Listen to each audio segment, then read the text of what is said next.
The Galactic Council chamber was a marvel of engineering, a sprawling coliseum suspended in the void of space, where representatives of 100 species convened under the illusion of a perfect, simulated sky.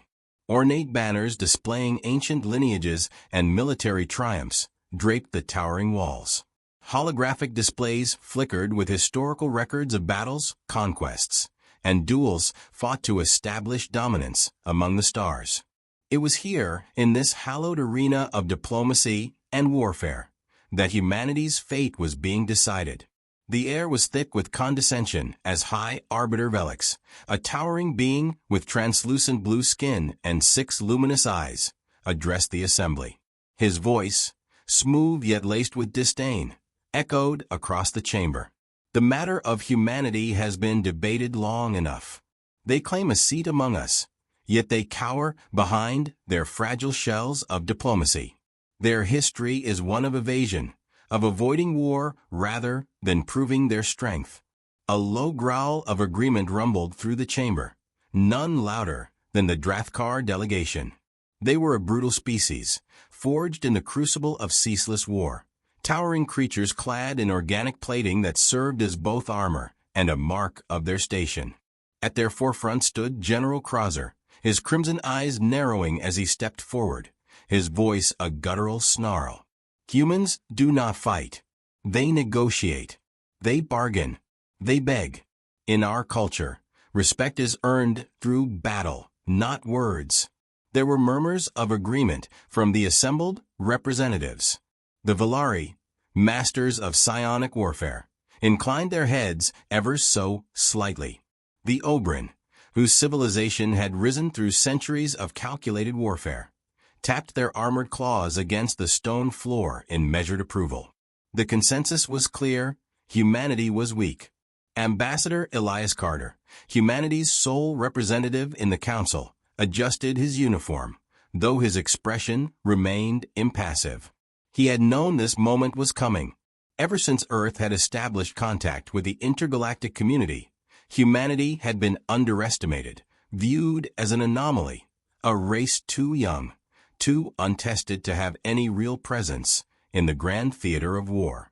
Now, with their right to a voice in the council being challenged, they had one chance to prove their worth. He took a step forward, clearing his throat. If strength is what you require, humanity will provide it. Laughter rippled through the chamber. The Drathkar emissaries exchanged amused glances, their tusked faces twisting into mocking grins. Krauser let out a rumbling chuckle. You bring no fleet, no warlords. What strength could your kind possibly offer? Carter's lips curled into the faintest hint of a smile. We need no fleet. We need no army. We will send one warrior. The chamber fell silent. It was an absurd statement. No species, not even the most war-hardened among them, would send a single warrior to prove their race's mettle. Combat was sacred, a test of lineage and strategy. One against many was suicide. Krauser's amusement vanished, replaced by cold curiosity. One? Carter nodded. One? It took only days for the challenge to be formalized. Humanity would provide a single combatant to face a Drathkar warrior in the arena. Victory would mean recognition. Defeat would solidify their status as nothing more than feeble diplomats, unworthy of the Council's time. The battle was set to take place on the neutral world of Koroth 9, in the legendary war arena where countless duels had been fought to settle disputes between civilizations. On the day of the battle, the amphitheater swelled with onlookers from every corner of the galaxy. Some came for the spectacle, eager to witness a human's inevitable demise. Others watched with cautious interest, unsure of what to expect from a race they had dismissed. Krauser stood in the arena, towering over 9 feet tall, his thick, plated hide reinforced with ceremonial battle armor. He held an energy-forged axe, its edges humming with destructive potential. Every muscle in his body radiated raw power, a living testament to his species' warrior ethos. Then the human stepped onto the field. He was unassuming by comparison, just over 6 feet tall, clad in tactical combat gear, a sheathed knife at his side, a standard-issue sidearm holstered at his hip. No heavy armor. No energy weapons. Just a man. His name was Commander Jack Reynolds. The crowd erupted in laughter. To them, this was nothing more than a formality, an execution thinly veiled as combat. The Drathkar warriors in attendance let out guttural roars of amusement. Even Krauser shook his head, gripping his axe tightly. Reynolds, however, remained unfazed. His eyes swept the battlefield, noting the terrain, the scattered debris, the uneven ground, the shifting gravity fields. His breathing was measured, steady. He had fought in countless wars back on Earth, survived missions deep behind enemy lines, faced threats that required more than brute strength to overcome. He was not here to entertain them. He was here to win. A horn sounded, signaling the start of the duel. Krauser. A low, stunned murmur rippled through the arena, a sound that had never been heard in a Drathkar battle. Uncertainty. The gathered warriors, so sure of their champion's invincibility, sat frozen in disbelief. The silence was broken only by the uneven breath of General Krauser, his crimson eyes locked onto the man who had just done the impossible. The blade at his throat was small, insignificant compared to the war axe that lay discarded at his feet, yet it carried a weight that could not be ignored. It was not the weapon itself that held power. It was the man wielding it. Krauser's body burned with rage, but not the blind fury of an animal. This was something else, something more primal. He had faced hundreds of foes in his lifetime, conquered entire battlefields, crushed enemies beneath his heel. But never had he been outmaneuvered, outthought, and outmatched by something so deceptively simple as a lone human soldier. The blade withdrew, and Reynolds took a single step back, giving the Drathkar warlord the space to rise. The gesture was not mercy. It was a challenge. The fight was not over yet. A slow grin spread across Krauser's scarred face. This human was different. This was no coward. He lunged without warning, his massive frame a blur of motion, faster than any being of his size should have been capable of moving. The ground cracked beneath his feet as he propelled himself forward, claws extended, his sheer bulk enough to crush bones with a single strike. The crowd roared its approval. This was the fight they had come to see, not the dance of evasion that had unfolded before. But Reynolds was already gone. He pivoted at the last second, using the Drathkar's own momentum against him. His hand shot out, striking just below the warlord's ribs, where the armor plating was weakest. It wasn't a killing blow. It wasn't meant to be. It was a calculated strike, one designed to disrupt balance, to create an opening. And it worked. Krauser stumbled, just for a moment. That moment was all Reynolds needed. He moved with a precision that defied instinct, weaving through the warlord's defenses like water, slipping through cracks in stone. Every strike was deliberate, every movement measured. Where the Drathkar relied on power, on overwhelming force, Reynolds relied on something far deadlier: control. A strike to the nerve cluster in the shoulder forced Krauser to drop one arm. A blow to the knee sent him lurching forward. And then, just as quickly as it had begun, it was over. Reynolds stood over the fallen warlord, breathing steady, eyes sharp. His blade hovered just above Krauser's throat once more, but this time, there was no tension, no need to press the edge against flesh to make his point. The point had already been made. Krauser let out a deep, rumbling laugh. It started as a low chuckle, then built into a booming sound that echoed through the stunned silence of the arena. It was a laugh of respect, of recognition. He had come into this battle expecting an execution. Instead, he had been given a lesson. With a grunt of effort, he forced himself to sit up, rubbing the spot on his ribs where Reynolds had struck. His eyes gleamed with something dangerous, not anger, not humiliation, but something far more valuable in Drathkar culture. "You fight well, human," he said at last, voice rough but tinged with genuine admiration. "Not like a beast. Not like a brute. Like a predator." Reynolds nodded once, accepting the compliment for what it was. He had fought enough battles to recognize what had just happened. This wasn't just a victory, it was an acknowledgement. The murmurs in the arena grew louder, swelling into a cacophony of conflicting emotions. Some still refused to believe what they had witnessed. Others looked at Reynolds with something resembling newfound respect. The council members, who had been watching from their elevated seats, exchanged uncertain glances. The High Arbiter was the first to regain his composure. He stood slowly, the shimmering light of the chamber casting a halo around his elongated form. His many eyes studied Reynolds with an intensity that suggested a reevaluation of everything they had assumed about humanity. "This outcome is unexpected," he admitted, his voice carefully measured. "But the battle is won, and by the terms agreed upon, humanity has earned the right to be heard." There was no laughter now, no mockery. The assembled species of the Galactic Council had come expecting to witness the downfall of a fledgling race. Instead, they had seen something that unnerved them more than failure ever could. They had seen a human adapt. They had seen a human win. Krauser, still kneeling, tilted his head slightly, his gaze locked onto Reynolds.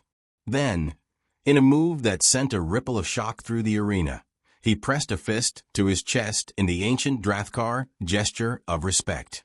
"You were given one warrior," he said, voice low but carrying enough weight to silence the murmuring crowd. "And you chose well." Reynolds didn't respond immediately. He simply met Krauser's gaze, understanding the gravity of what had just happened. This was more than victory. This was the start of something far greater. Krauser rose to his feet, his massive frame towering over Reynolds once more. But now, the size difference meant nothing. The battle was over, and the message had been received. Humanity was not weak. Humanity was not afraid. And now the galaxy knew it. The tension in the arena did not dissipate, even after the duel had ended. If anything, it deepened, thickening the air with something far heavier than mere silence. The spectators, once so sure of humanity's insignificance, now sat in stunned contemplation. The weight of what had just transpired pressed down upon them, forcing them to re-evaluate the very nature of power itself. Reynolds remained still, his posture relaxed but alert, his gaze sweeping the gathered species. He was used to this moment, the pause after a battle when the reality of victory set in. He had seen it before, not in arenas of alien stone, but in war-torn landscapes on Earth, in the eyes of men who had underestimated the strength of an adversary. Fear was always the first reaction. Then came respect. And then, inevitably, came something else. Opportunity. Krauser turned toward the council, his massive form still bearing the evidence of their fight, bruises forming beneath his thick hide, the stiffness in his limbs, the calculated efficiency of each wound. Yet there was no bitterness in his expression, only certainty. He had fought many warriors, but none quite like this. "I withdraw my challenge against humanity's place in the council," he said, his voice steady, unwavering. "They have proven themselves." The words carried more weight than any law or decree ever could.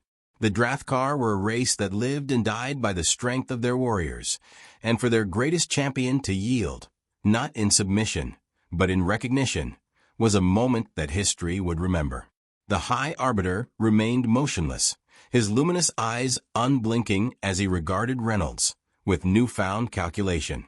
It was clear that the outcome had unsettled him, though he hid it well beneath the practiced mask of diplomacy. Slowly, he inclined his head, the closest thing to an acknowledgement that his species could offer. "So noted," he said, his voice carrying across the chamber. "Humanity's right to representation in this council is affirmed." Reynolds didn't move, didn't react beyond a slow exhale. This wasn't his victory. He had simply done what he was trained to do: assess, adapt, and overcome. The implications, however, were larger than him. This wasn't just about proving humanity's worth in the eyes of a hostile galaxy. It was about redefining The game itself. He had seen it in the way the Valari representatives had leaned forward, their normally serene expressions betraying a glimmer of unease. He had seen it in the way the Oberyn had ceased their rhythmic tapping, their sharp minds already working through the consequences of what had just unfolded. Humanity had not simply won a duel. They had forced the Council to acknowledge something far more dangerous than strength. They had introduced uncertainty. Krauser turned back to Reynolds, his crimson eyes studying him with the keen intensity of a predator evaluating another of its kind. Then, without hesitation, he extended his hand. Reynolds clasped his forearm without hesitation. There was no need for words. Warriors understood each other in ways that went beyond language, beyond species, beyond politics. Respect had been earned, and in the universe of war, that was the only currency that truly mattered. Carter stepped forward at last, his diplomatic mask slipping just enough to reveal the satisfaction beneath. He had wagered everything on this gamble, on one man standing against the weight of an entire galactic order. And against all odds, the gamble had paid off. "We appreciate the Council's willingness to reconsider its stance on humanity," Carter said, his voice smooth, measured. "Perhaps now we can move forward as equals." The High Arbiter regarded him carefully, the gears of political calculus turning behind those eerie, shimmering eyes. "Perhaps," he said at last, "or perhaps this is merely the beginning of a much greater discussion." The meaning was clear. Humanity had forced its way into the game, but the game itself had only just begun. As Reynolds released Krauser's grip, he caught the flicker of something unreadable in the warlord's gaze. A warning? A promise? Or something else entirely? It didn't matter. He had done what he came to do. The rest would come in time. As he turned to leave the arena, he could feel the weight of 100 eyes on his back, watching, calculating, reassessing everything they had ever believed about the race called human. Let them wonder. Let them fear. Because if they thought he was impressive, they had no idea what the rest of humanity was capable of. The days following the duel on Karath 9 were a whirlwind of meetings, discussions, and quiet reassessments. The Galactic Council, shaken to its core by humanity's unexpected victory, had become an arena of its own, one of politics and manipulation, where every gesture, every word, was now laced with a new tension. And through it all, Reynolds remained a silent figure, as enigmatic as he was feared. Humanity's presence had been solidified, but the implications of their victory were far-reaching. Representatives from across the galaxy watched humanity with an intensity that bordered on obsession, both wary of their newfound standing and intrigued by the potential they represented. No one could quite comprehend the full scope of what had just occurred, but one thing was clear: the rules of the game had shifted. In the corridors of the Council's headquarters, Elias Carter paced, his mind racing as he digested the results of the past few days. He had seen humanity rise before, of course. On Earth, they had faced endless challenges, from the confines of war to the depths of space exploration. But this was something else entirely. The Council was not some human adversary, nor a distant enemy. It was the pinnacle of galactic power, a body of species that had spent millennia refining their systems, their laws, their dominance. And now they were forced to reckon with the reality that humanity was no longer beneath them. But Carter had seen this before, too, the moment when power was won and expectations grew too quickly. He couldn't let the moment of glory blind him to the inevitable challenges ahead. The peace that had been brokered in the aftermath of the duel was fragile, the alliances still tentative at best. Humanity had proven their strength in one arena, but there were 100 more battles ahead. He paused at the door of the strategy room, taking a deep breath before stepping inside. Inside, Reynolds was seated, his posture relaxed, yet his eyes scanning the holographic projections of the galaxy. He looked like any other soldier preparing for a mission, focused, precise. But there was something in his gaze that set him apart. He was not simply looking at the displays. He was calculating, analyzing, seeing beyond the surface. "Carter," Reynolds greeted, his voice steady as he glanced up from the display. "How are the negotiations going?" Carter took a seat across from him, his fingers drumming lightly on the table. "Better than expected, actually. The Council is starting to see humanity as more than just a nuisance. We're a potential ally now, not just a fledgling race to be ignored. But it's not enough. The Drathkar are already pushing for a seat at the table with us. There are factions who want to test our strength again." Reynolds nodded, his face unreadable. "Let them. We've proven we can handle one of them." "Yes, but that doesn't mean they won't try again," Carter said, leaning forward. "And what if the next test is harder? What if it's not just about physical combat?"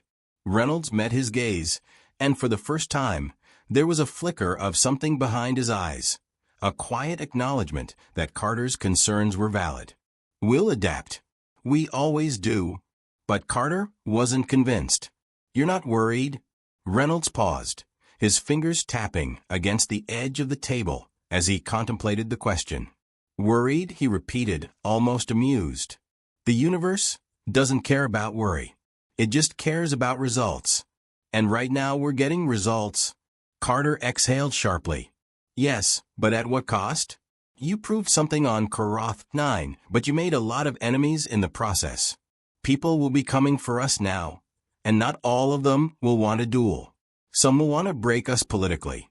Some will try to undermine us from within." Reynolds' expression hardened, his eyes narrowing in thought. "Then we deal with it just like we've always done. There's always a way." The room fell into silence for a moment, the hum of the holographic projectors the only sound. Carter knew Reynolds wasn't one for speeches or grand ideas. The soldier's pragmatism was as sharp as any blade, but it had its limits. Even he could not deny the shifting tides of the galaxy. Humanity was now in the center of a game they hadn't even begun to understand. "The Council is reeling," Carter said quietly. "But they'll adapt. They'll come at us from angles we can't even predict. We can't just fight them off with one soldier anymore." Reynolds gave a small smile, though it didn't reach his eyes. "And we won't. But we don't need to fight them all at once. Not yet." Carter's brow furrowed in confusion. "What do you mean?" "The galaxy is full of divisions," Reynolds said, leaning back in his chair. "Some of them want power. Some want peace. Some just want survival. If we're smart, we'll play the long game. We'll make allies, one at a time. And we'll watch our enemies grow complacent as they squabble amongst themselves." Carter's gaze sharpened. "You're saying we use the Council's own divisions against them?" Reynolds' smile widened slightly. "Exactly." For the first time, Carter allowed himself a breath of relief. It wasn't a solution, not yet, but it was a start. If Reynolds could manage to turn the Council's own weaknesses into advantages for humanity, then they might have a fighting chance. And it would be a fight, make no mistake. The galaxy was not just a place of politics and diplomacy. It was a web of alliances, betrayals, and power struggles that spanned millennia. One victory in the arena wouldn't be enough. As Carter stood to leave, Reynolds' voice stopped him. "You know, Carter, I think you're right about one thing." The diplomat turned back, raising an eyebrow. "What's that?" Reynolds stood up, his expression firm but thoughtful. This was just the beginning. The door to the strategy room closed behind Carter, but his mind was racing. The battlefield had shifted, but humanity was still standing. And as long as they had soldiers like Reynolds at the helm, they would keep standing. At least for now.